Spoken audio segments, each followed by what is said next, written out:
Your dogs can now fly in luxury with a new airline just for them. Daily cannabis use outpaced daily alcohol use for the very first time in the U.S. And a queer animal documentary featuring bisexual lions is accused of pushing a satanic gay agenda. These are the weird stories for Thursday on Weird AF News, the only daily weird news podcast in the galaxy. Yeah, let's do it. Your dogs can now fly in luxury with a new airline just for dogs. Yeah, that's right. A new airline is going to take its flight today. Its first flight with dogs as the passengers. Bark, a company that sells dog food and toys. You may have heard of it. Well, Bark announced in April that it was launching a new aviation experience for dogs called Bark Air. The airline will allow pets to travel with their owners as their plus ones in the aircraft cabin rather than in crates in the cargo hold. You know, that's not very desirable to put your pup down in the hold, especially if you're doing one of those long intercontinental flights. It's terrible. You know, a lot of airlines allow you to bring your pets in the cabin, Delta, Southwest, JetBlue, American, United, etc.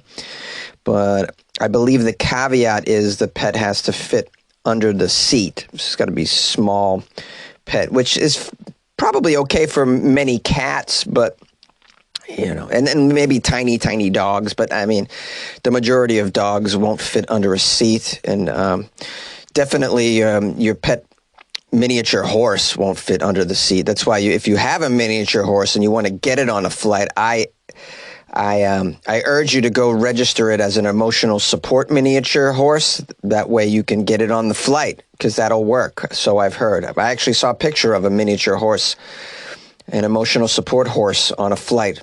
And so that's what gave me the idea. The airline's first flight, Bark Air, is traveling from New York to Los Angeles. It's sold out. Very popular. According to the company's website, sold out. Tickets aren't cheap, though. One-way flight from New York to Los Angeles costs $6,000 for a one-way. A flight from New York to London, one-way, is $8,000. That ticket is for both the dog and the human. The company said that its goal is to bring the cost of tickets down over time. Yeah, I would hope that you would bring the price of tickets down. $6,000 to go from L.A. to New York one way, a little steep, man. A little steep. I can buy 6 dogs when I arrive in L.A. I mean, yeah, I'll just buy 6 dogs when I get there. How about that? How about it? Bark said it created the air travel service, quote, because despite incredible demand from dog people, there's simply no good or convenient solution to traveling long distances with your dog. Well, I don't know if this is a good solution to traveling long distance to the dogs. I mean, there's got to be a simpler one than just creating an entire airline for I'll just create a whole airline for because I can't fly with my pet. I mean, that's just for the purpose of flying pets. There's got to be a better way. Because guys, what about the environment? I mean, I don't know. I'm just thinking the environment. Planes aren't very airlines in general. A whole airline creation makes the environment a little queasy, I'd imagine. But maybe this is the only solution. Maybe none of these other companies will fold with their strict pet rules. I don't see what the big deal is. You just make, I don't know, one flight a month to each city is an all pet with their owner flight. Why can't you do something like that? Now, you know, you don't make many flights so that there's all these choices of times and days, but the owners have to, you know, they have to adjust their schedule to make that one flight a month that goes from, I don't know, LAX to Cincinnati or whatever. But I mean, if it's a lot cheaper than $6,000, I'm sure the owners will appreciate that, and everybody will take advantage of, and every flight company, every airline company will have an option. So you'll be able to work something out rather than create a whole airline. What do I know? I'll stop talking. Says here, the bottom line is no dog should fly in a crate. That's what the company said. Well, the crate, I mean, there's nothing really, the crate isn't that bad if it's just for a few hours. Let's not, you know, go crazy.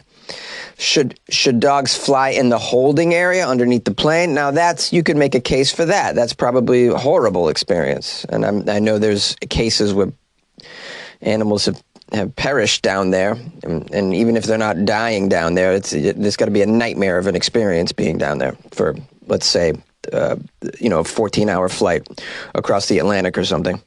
Now, some more details about Bark Air. The canine passengers will be able to socialize with one another during the flight. They'll be offered some treats, noise-canceling earmuffs, and beverages. There will be designed relief areas for the canine passengers to go a little wee-wee before boarding the plane. And if they need to relieve themselves on the aircraft, airline staff will have emergency pads for them to relieve themselves on the plane. That's according to the company website. Currently, they offer flights between New York and LA and between New York and London. And that's it. Well, all right. Kind of limiting. Bark Air doesn't own or operate the aircrafts. It's a public charter operator. You're probably wondering, what kind of aircraft is it, Jonesy? I'm an aircraft nerd. Could you tell me what kind of planes they're using? Well, they're using the Gulfstream G5 jets. You guys know the ones. They can seat 15 dogs and their humans, but Bark Air said it will only sell 10 tickets per flight to ensure that all passengers have enough space. There are no size or breed restrictions for the dogs. Bark Air said this is only the beginning, our first step in achieving our vision for dog-first travel. Yeah, they'll be upgrading, I'm sure, at some point. And then eventually I'll be waiting to board, and I'll hear on the announcement, now boarding rich people dogs. Now boarding all rich people dogs. Followed by the rich people dogs, we're boarding group 6, the poor people. Oh, that's me. That's me. I'm a group 6 lifer. Daily cannabis use outpaces daily alcohol use for the very first time in history. The cannabis consumer base in the United States is starting to outpace the alcohol consumer base, at least when it comes to daily use, they say. This is according to freshly published results of an analysis involving several decades of usage data. Daily cannabis use outpaced daily alcohol use, they're saying, as a result of the data. So, load up the bong, crank up the song, let the informer call 90101. This is great. Nice to know that there's more people having the cannabis usage than the alcohol, which is just really, livers everywhere are rejoicing and starting to recover. It seems. That's really good. One could easily make the argument that alcohol is the most dangerous drug in our culture. Not to mention what it does to your body, just the poor decisions that you make on alcohol. I mean, I never make those kinds of decisions on the cannabis. I've been on alcohol and urinated on the clothes that were on the floor of my bedroom, thinking it was a bathroom. I thought my bookcase, let me be specific, I thought my bookcase was the toilet, so I urinated on my bookcase, which resulted in all the urine falling on the floor on top of a pile of my clothes, and clothes of a girl that I was dating at the time. I mean, it was over at that point. She's like, you have a drinking problem. I'm not going to deal with this. Me, a drinking problem? Just because I pissed on your jeans? Let's not be so hasty. What's the worst thing I ever did on cannabis? One time I was supposed to go to work, but on my way to work, I came across a praying mantis, and man, I shot about 2 hours of video of this praying mantis on my smartphone, and then I was late for work. That's probably the worst thing I ever did. Man, you ever seen one of those things? Those praying mantises? You ever seen a praying mantis? Hi, man. Oh, it looks like the alien from that James Cameron movie, man. I was making a movie in the grass. Yeah. The only other thing I ever did that was bad on cannabis was ate all the pizza rolls. Wasn't supposed to, but I did. Who hasn't eaten all the pizza rolls? Who hasn't eaten all the Totino's mega rolls? Or the Hot Pockets? Made some bad dietary decisions, I'd say. But overall, yeah, you don't do the things that you do on the marijuana. That sort of dumb stuff. There's no, we don't call them rowdy stoners. It's rowdy drunks. Angry stoners. No, it's angry drunks. Yeah. You watch these videos of people at the ballparks punching each other out? That's not cannabis-related behavior at all. There's some details of the study. Do you guys want to hear some details? Are you interested in this? The research was done by a guy named Jonathan Calkins of Stever University. Never heard of it. The national surveys had a total of, well, it's a big number, but how about a comma in here? Well, the author of this article didn't bother to put a comma in this number, and it's a big one. Looks like there's a total of 1,641,041 participants across 27 surveys from the years 1979 to 2022. So over 1.5 million participants. 1.5 million drunk stoners, man. Yeah. They used some mileposts with the study. 4 milepost years were contrasted. 1979, which was the beginning of the data that they were gathering. 1992, which was the end of a 12-year conservative Reagan-Bush era drug policy stage. 2008, which was the final year before the Justice Department signaled explicit federal non-interference with state-level legalizations of cannabis. And 2022, the most recent data, to give you, these are the landmarks that they use to measure the study over time, just to give you a broader scope of, just the cultural landscape when they took the data. It says here, cannabis use declined to a nadir in 1992. Do you guys know this word nadir? N-A-D-I-R. It means the lowest point. Helpful to use when you're talking about exciting things like numbers and data. It declined to a nadir in 1992 with a partial recovery through 2008 and then substantial increases since then, particularly for measures of more intensive use. Between 2008 and 2022, the per capita rate of reporting past year use increased by 120%, and days of use reported per capita increased by 218%. There's a lot more data in here that just really isn't helpful for our purposes here. This is a good stat here. 2022 survey for the first time recorded more daily and near daily users of cannabis than alcohol. 17.7 M versus 14.7 M. Does that stand for million? Anyways, so it sounds to me like there's, from this report anyways, just a sort of an indication of cultural shifts, I would say. And you can imagine there's a lot of people that aren't even reporting their daily cannabis use because they're embarrassed by it. I think more people are embarrassed to say they smoke weed every day than they are to say they have a beer every day, for sure. So, you could probably skew the numbers a little bit more for the sake of reality, like the real reality. It says far more people drink, but high-frequency drinking is less common these days. In 2022, the median drinker reported drinking on 4 to 5 days in the past month versus 15 to 16 days in the past month for cannabis. In 2022, past month cannabis consumers were almost 4 times as likely to report daily or near daily use, and 7.5 times more likely to report daily use. A growing share of cannabis consumers report daily or near daily use, and their numbers now exceed the number of daily and near daily drinkers. The author, Stephen, what was his name? I forget his name. Who cares? The author concluded, in case you don't know, countrywide, 24 states have legalized cannabis for adults usage, as well as the District of Columbia. Total illegal cannabis sales in the United States are expected to reach $31 billion in 2024, according to a recent analysis. Wow. They also estimate that the legal cannabis industry supports 440,000 full-time jobs in the U.S. And that's only 24 states. Hey, you think the other states would get their act together? We could bring it up to 1 million full-time jobs. We could bring it up to $60 billion of revenue annually. Pretty helpful, it would seem. Some people can't. Some people have hang-ups, though. But those people will die out eventually, which is great. And then cannabis will be legalized in more states, and then we'll move on to mushrooms, and then we'll move on to, I don't know, what are you guys into? Yay! A queer animal documentary featuring bisexual lions and other animals is accused of pushing a satanic gay agenda. What a wild title. Ordinarily, I don't like to cover stories that simply feature the opinions of an ignoramus, but I don't know, I thought this was funny.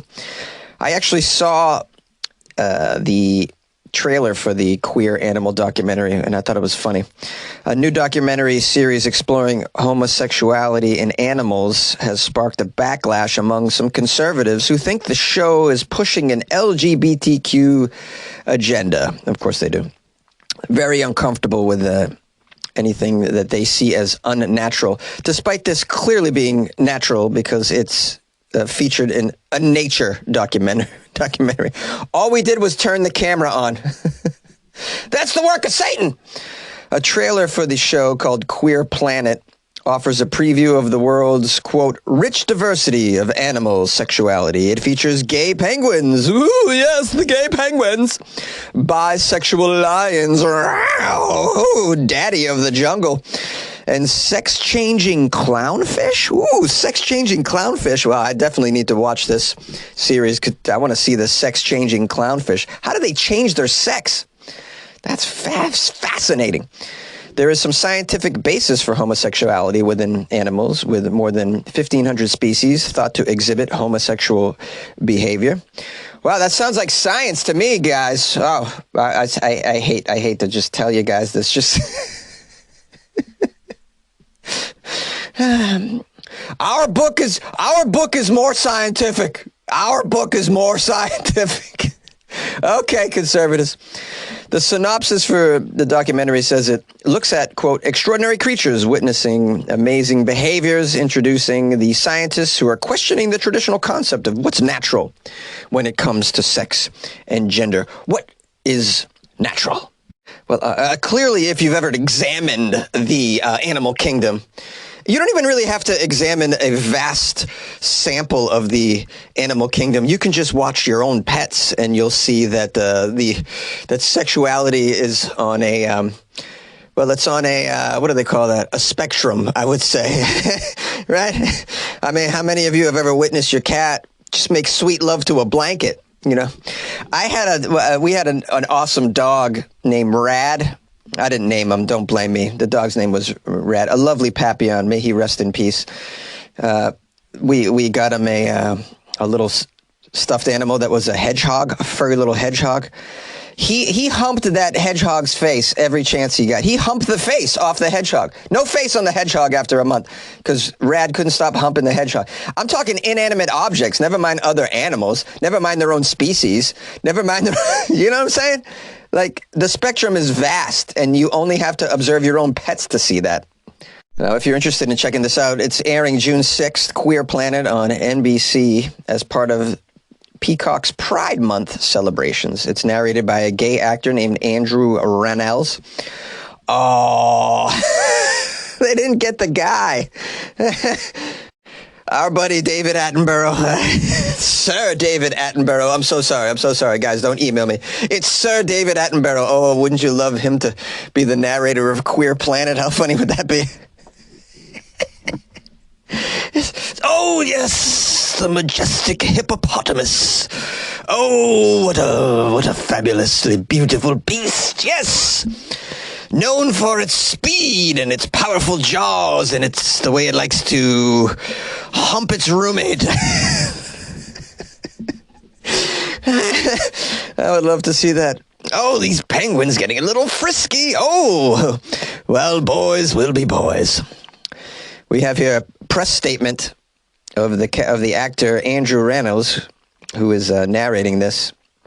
He says, we've all heard of the gay penguins, right? But this film really opened my eyes to the full spectrum of LGBTQ behaviors across the natural world. And what could be more natural than just being who you are? I'm excited to be part of Queer Planet, especially during Pride Month. Yeah, this is pretty amazing. It says, despite it being a documentary, many people are angry about the show, leading to a homophobic backlash. But despite it being a documentary, yeah. Several users reacted negatively. Several. I'm sure there's more than just several. Somebody wrote, this is so effed up and evil for our youth. Oh, no. Hide the kids. Children, hide your eyes from the bisexual zebras. Oh, no. It's a gay lion pride. Hide the children's eyes from the... Okay, good luck. They added that this was science revisionism for a satanic gay agenda. That's right. Wow. Yeah. Thank goodness it wasn't Satan that told Noah to build the ark, huh, guys? Because who knows how that would have ended up. I mean, if the conservatives are right. I know Satan's got nothing better to do than to make the animals gay. And by the way, just did it recently. You know, they weren't gay before. It's just a recent agenda that Satan's on top of. Wow. Like, the homophobes, so ridiculous. Being gay is not natural. And then nature's like, look at this. And they're like, oh, well, that's the devil's work. It's the devil.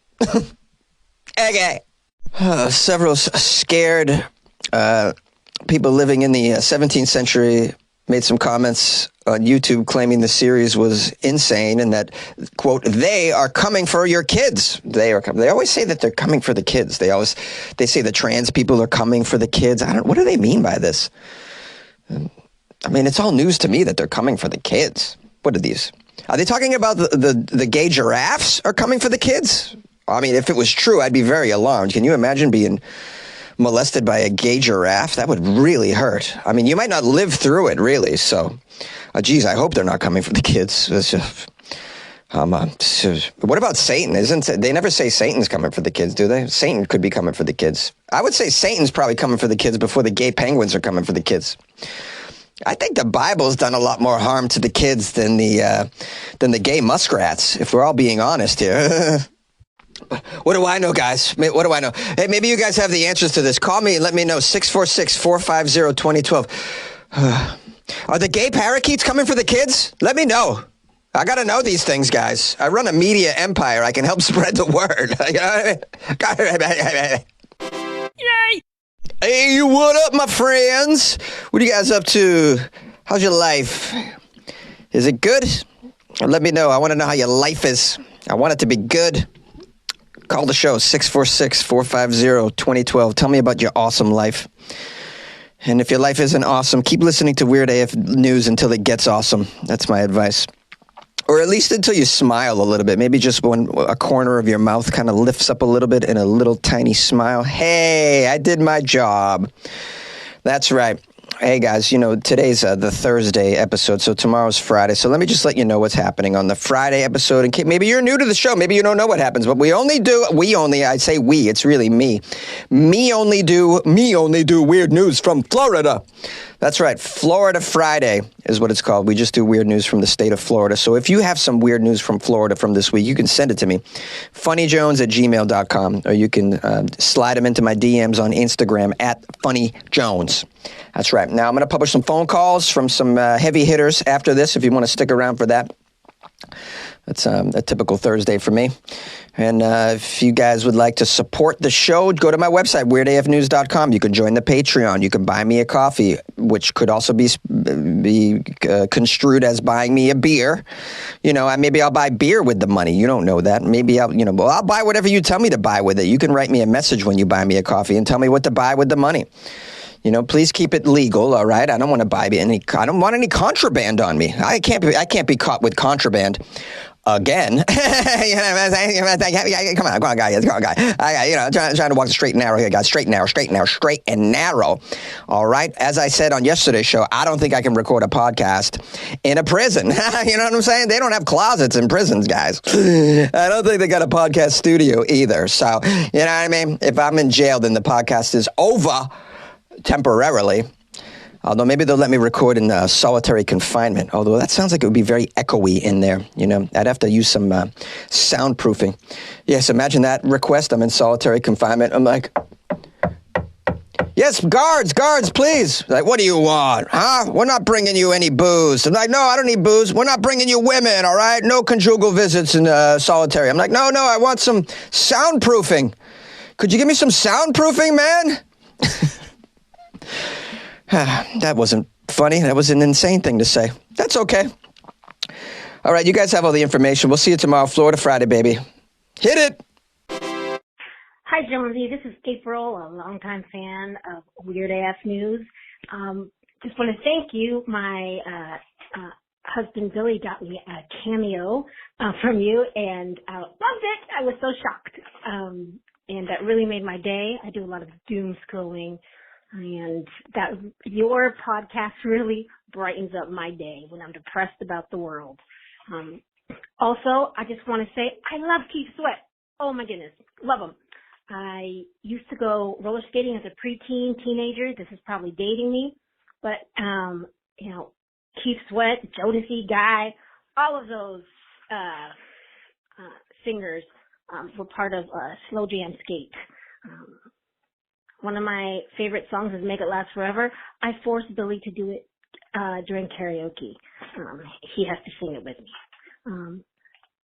So make your podcast last forever and ever. Ooh. Don't let the weirdness end. Ooh, ooh, yeah. I know. I'm not going to give up my day job. Anyways, just want to say I love your podcast, and thanks for brightening up everyone's day or night. I listen to you at night before I go to bed right after my prayers, so that I can go to sleep in a good mood. Okay, I'm out. Thanks so much. Bye.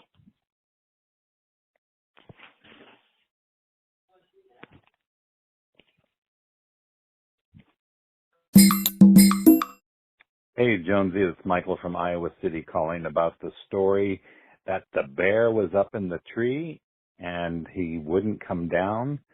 Park rangers wouldn't be able to get him down, so they were trying to blast some Black Sabbath music to get him down out of the tree in the Colorado neighborhood and get him back to the wild.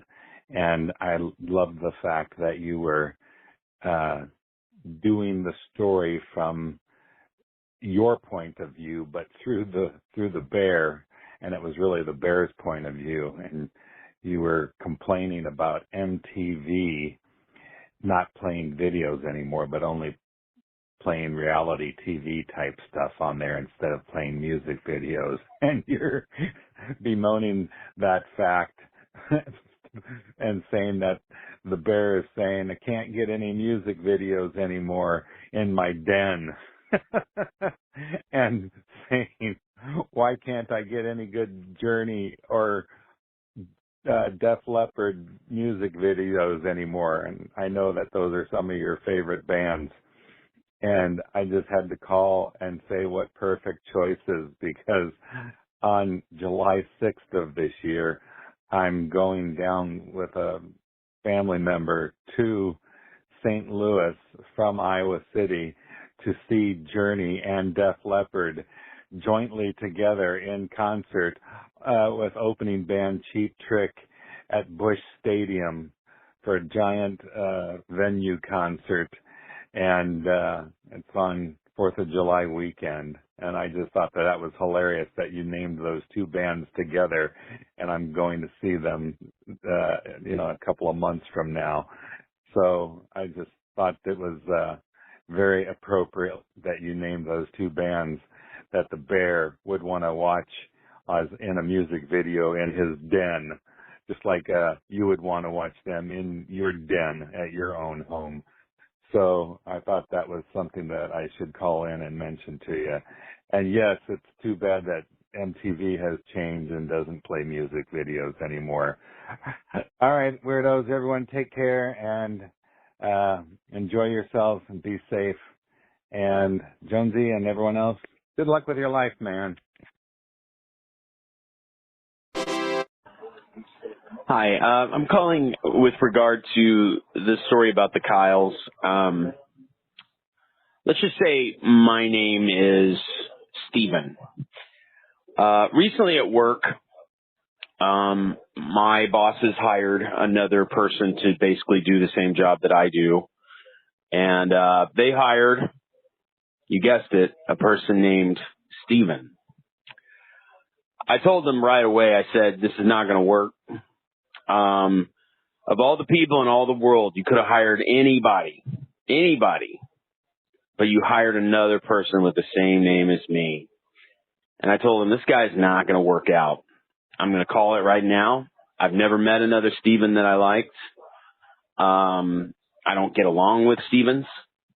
And this guy's going to be a turkey, I promise you. And sure enough, he didn't make it. I told them.